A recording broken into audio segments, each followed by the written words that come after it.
Hello out there in television land or live streaming land or internet television land or whatever you happen to be watching us on today. If you're watching us later on YouTube, we're glad to have you. And a somewhat familiar face, my pal, as Bob says, my Goomba, my contemporary. We got out of high school in the same city in the same year. Robert Fiore, better known to me as Bobby, the Connecticut Epilepsy Advocate. And Bob, we've been friends for the time that we've been. As you know, full disclosure, my dad was afflicted with epilepsy during a time when it was an incredibly stigmatized thing. It was like you couldn't talk to somebody about it. We It don't was terrible. talk about it, unlike now. Right, and you know, and you have done. We're not going to give you a detailed description of Bob, but we want you to go to his site, the ctepilepsyadvocate.org. Actually, it's ct-ea.org.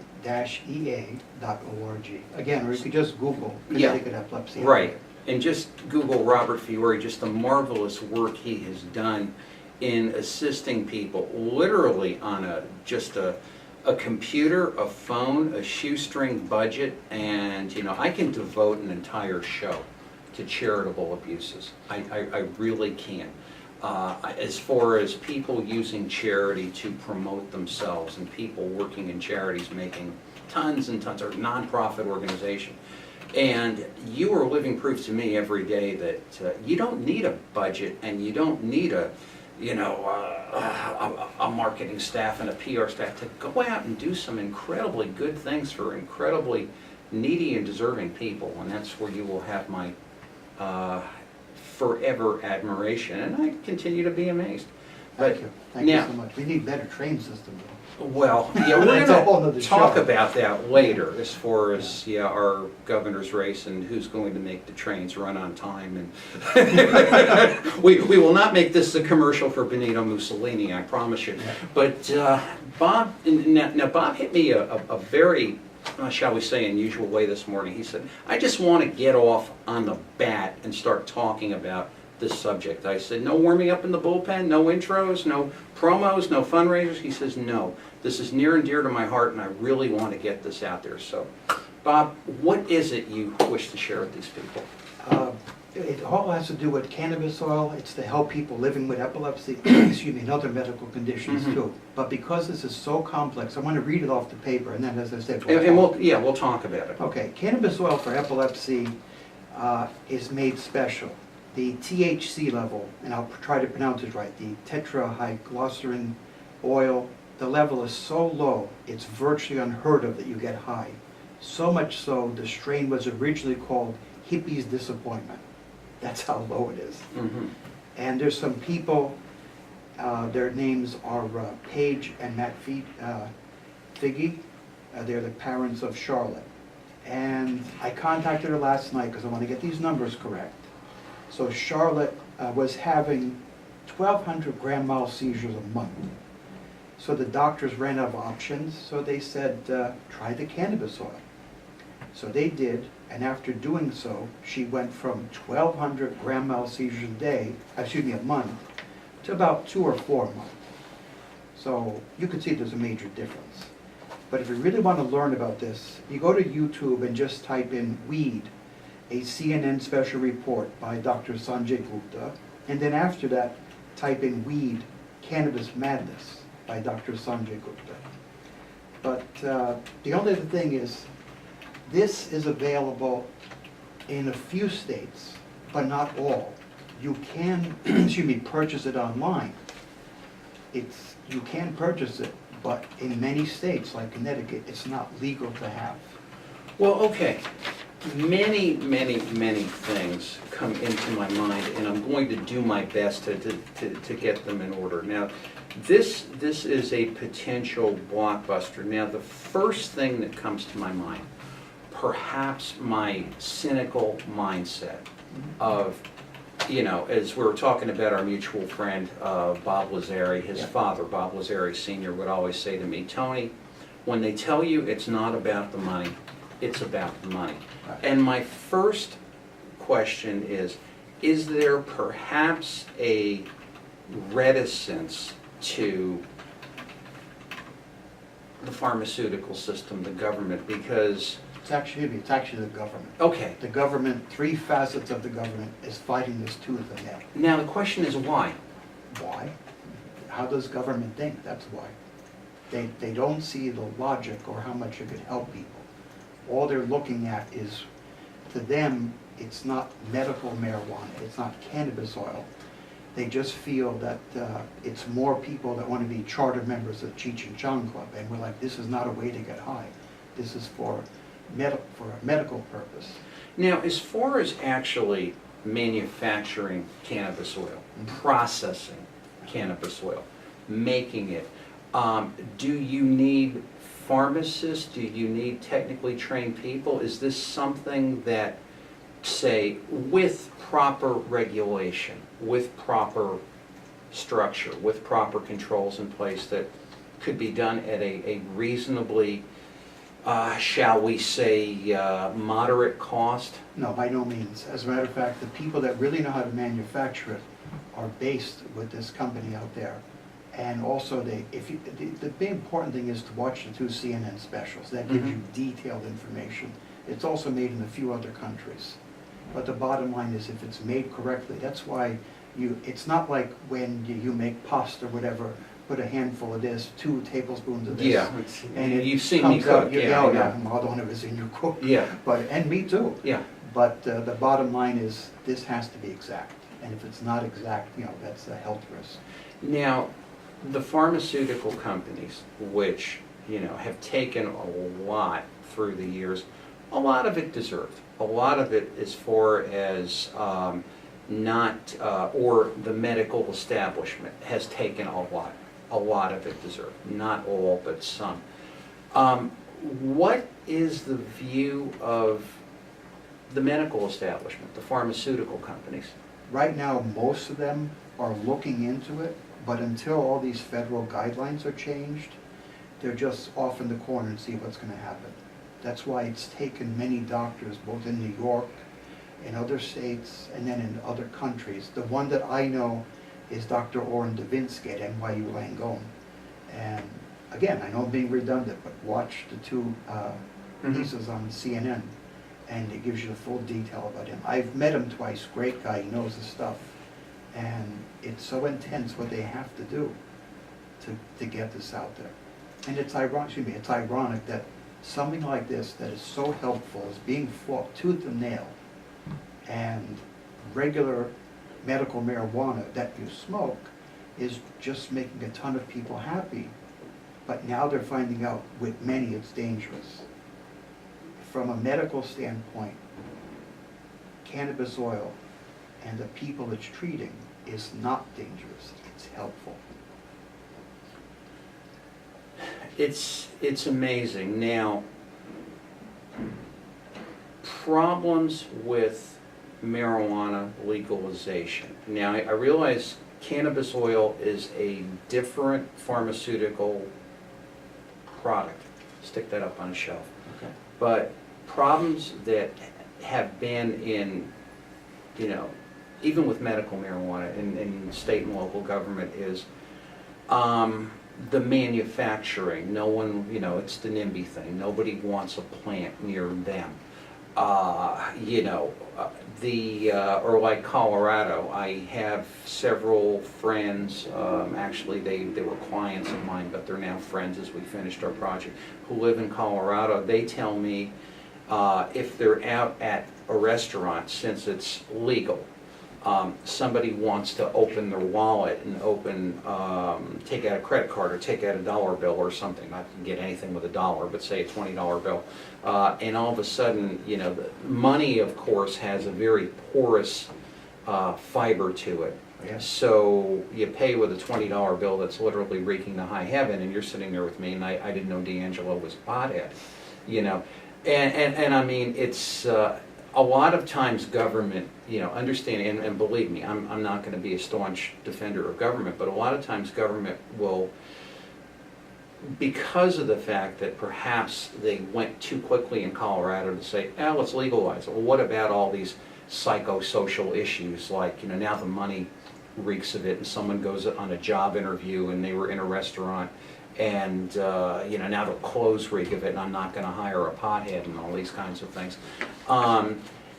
Said all that to say this, is this process of making cannabis oil, can it be so contained, so well manufactured that there is no, shall we say, ill side effect to society, be it pollution, contamination, odors coming out of a plant? Are those perhaps some of the issues? I don't think that's really an issue, and as far as, I wouldn't know about the odors or Mhm. pollution, but the way, again, it's made so safely, and the guidelines are extremely strict when they do make it. And again, we're not gonna keep, going over and over this, because I'm really trying to keep it short and to the point. Understand. But again, it's, the bottom line is, if you watch the 2 videos on CNN, You'll see it. and that's where the pros are speaking. I just had to bring this up to Now- make poor people aware. Now let me ask you, it's like James Brown used to say, if I ruled the world. Yeah. Obviously, if you ruled the world, this would be out there and manufactured, and it would, scientific proof would say it can help a whole lot of people. Now, you have this little girl here, 1,200 grand mal seizures a month, and she is down to 4 a month. Yeah, 2 or 4. And it's, this would be such an amazing result, I think, minimizes the situation. This would be absolutely incredible. It could literally change lives. Again, this is why myself and many others are trying to get it active in their state. We're very much behind it, Mm-hmm. but it's the entire political system that we deal with, and we hope one day it's going to make a turnaround. Now let me ask you this, your own advocacy efforts about cannabis oil, what have you yourself done? What do you plan to do in this state and perhaps in your other states or other endeavors in order to make our lawmakers aware that this is a good thing? Well, As you mentioned, and should be expanded upon. in other states, when our friends post it either on their website, Facebook, whatever social media, and they want that thumbs up or support or phone call, we'll do that. But our focus, naturally being based in Connecticut and serving Connecticut, is we're going through the proper channels, and hopefully it'll be brought up as a Senate bill. But again, the process. Yeah, It's tedious. It's to like put watching it paint mildly. dry. Yeah, no, Yeah. I'm well aware. Yeah. And what has your, how can we put it, what has your reaction and your response been up until now? Right now, it's come across as interesting. They're looking into it, which I don't blame them. Again, this is a serious This is a issue. serious and new thing. Yeah. Do you have any concerns yourself for your organization? Understanding the way people can be, we all like to think we're open-minded individual. Archie Bunker, to those of you out there who were perhaps Abby O'Keefe's age, you have no idea who he was, thought he was the most open-minded guy on the planet. Right. And turned out not to be. Have you or do you have concerns, being the Connecticut Epilepsy Advocate? This is really sort of new territory for you. Oh, absolutely. This is a new place for you to go. Right. Is this something that, perhaps you're a little bit concerned about how your, shall we say, your tried and true and loyal supporters might be viewing you? Well, I know some, without a doubt, some will think positive about it, some will think negative, and that's fine. We live in America and they have that right to do so. But again, we're extremely cautious with this. The people that are working on this, again, when somebody comes from Dr. Warren Davinsky, it's almost foolproof. So people like that, we support and back up. But he's dealing with New York, and hopefully it'll have a positive thing happening throughout the country. But there's numerous others that are doing this. But again, since we're Connecticut, we want to focus on Connecticut. It's a long and tedious process. And he mentioned in one of the interviews that it's going to take a minimum of 2 years, probably longer, before all of this gets finalized. One of the things, you were so kind, the videos that you're referring to, you were so kind to send them over yesterday. I was playing one here as I was working. And there was what is known as the David and Goliath moment between Chris Christie, who of course everybody knows Chris Christie. If you don't know Chris Christie, you certainly know the George Washington Bridge. And this poor humble dad in a New Jersey diner with a sick daughter, and they were having a discussion. It really was, I like to call these God versus Job discussions, where Job is saying one thing and God is saying something else. And there's really no conduit there. There's really no mediator to bring it to common ground. And it was a God versus Job discussion as to, Governor, you need to do this, and the governor saying there's too many issues. I've got to be very, very careful. And it was so powerful when Christie was walking away. Now, of course, he is an immense man, and the poor father was saying, do not let my daughter die because of what you're doing. And I'm thinking to myself, this could be this man's presidential election. And I had to admire the dad for just being, so forthright in the welfare of his daughter. And I guess it goes to show you, perhaps no surprise to us, is why does someone go into politics, which of course can be a show for the ages. And right now I'm not talking to anybody, I'm talking to you. But it's, you could go for, and he's probably thinking, okay, where does my support come from?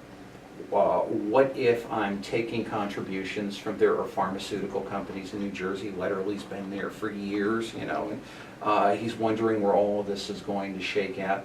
And I guess without fingering him, of course you finger him, you got to finger everybody, and you might as well should. But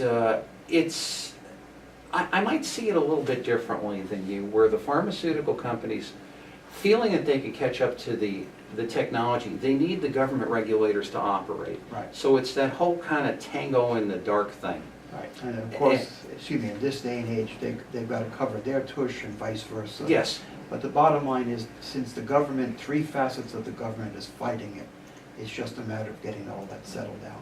So we'll see. But again, I think we've covered this enough, so... Well, that's fine. I just wanted to give you a, give you a forum. Oh, thank you. Now let me ask you this. In addition to cannabis oil, are you aware of anything else that might be some revolutionary product? It's not so much revolutionary, there's many things that have been out there, but a lot of people are not aware of it. Whether it's going to be an implant, some people are lucky enough to have the surgery I had, but there's not enough focus on it to see if a person's a candidate for the implant, for the surgery, what medications you take.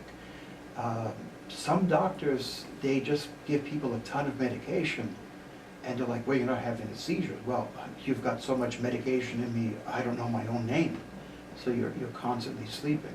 And that's why I have to say, and I mentioned this a long time ago, these younger doctors, they're on top of things, and they see what works, what doesn't work. Myself, with my doctor, when I switched from his boss to the one I have now, he just cut to the chase. He's looking, let's change this medication, change that one.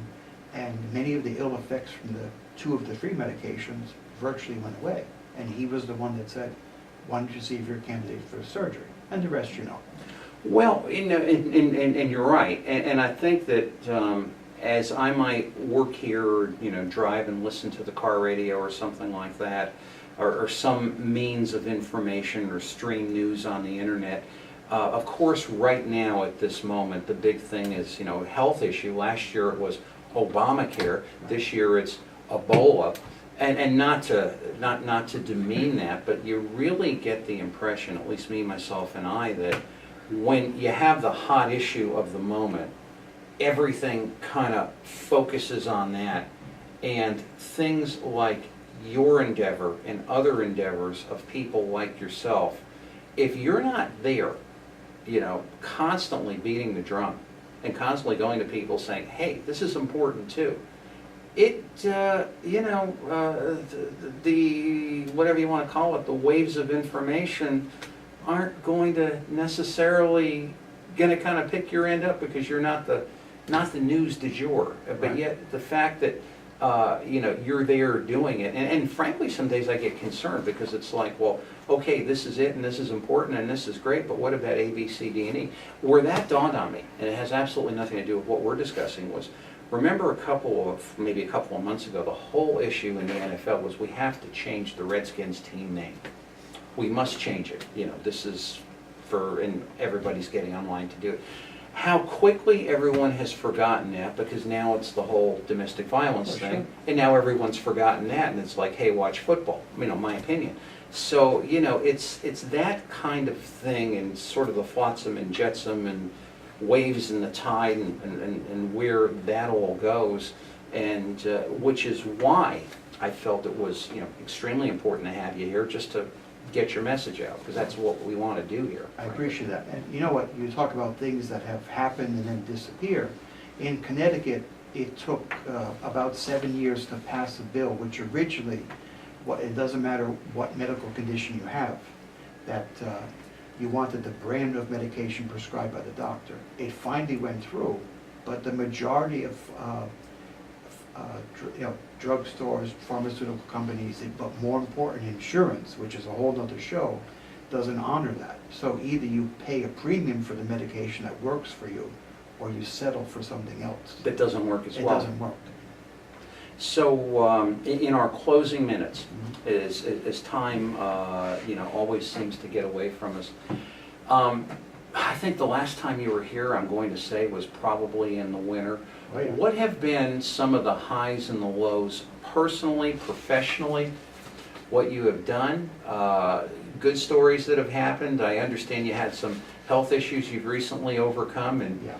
you're back in the batter's box. Why don't you tell our fans and friends about that? Well, briefly, my medical thing was I had a detached retina, went for emergency surgery, but it worked out great. Fabulous doctors that did it. But one of the things that we keep focusing on is the fact that, you know, medication is out there, it's either too expensive. Some drug companies actually will help you with a program where if you get the prescription written by the doctor and you show that your financially, you know, needs are low, most of them will give you to a free or for a lower rate. Other than that, it's this whole thing which is ironic. Again, we've told you the first known description of epilepsy goes back to 350 BC. And here we are in the 21st century, and there's still not enough focus on it, and that has to change. Well, and the fact that you're here, and you know, I speak as one who more or less was there. And the fact that you're here and, you know, you're willing to swing at it and you're taking everything that you've got to do it, I mean, I'm amazed, I'm pleased, I'm thankful, and, you know, just keep knocking them up and putting them down. And as far as the Connecticut Epilepsy Advocate, any fundraisers, any events, anything that... Well, as you know, we only have one fundraiser Right. there, that's Strikeout Epilepsy. The next one it'll be somewhere in March of 2015. And we do have one other get-together. But other than that, you know that to help the community in a different way, we have 4 blood drives here. We work with the Red Cross. But yeah, you know yourself that we focus on various points, help any way we can, whether it's something like a medical alert bracelet, people can't afford public transportation, if someone needs a service dog, seizure alert dog, we do what we can to give some funding to that. Well, you know, and that's where I'm always amazed at the fact that you're out there pushing every day, and it's not like I'm looking at a gaga event every time I, you know, pick up a newspaper in my few lucid moments just to say, you know, hey, here's Fiore at another event with a jacket and tie. You're there actually doing it. So your website, again, please tell everybody as we sign off. It's ct-ea.org. ct-ea.org. And thanks. And Bob, Thank you so much. so Sean. I much, appreciate and it. thank you for sharing that with us, because it's just extremely important information. So with that, we'll be right back with our new segment, It Fries My Eggs, and oh boy, does it fry my eggs. He may not fry my eggs, but this will, right after this.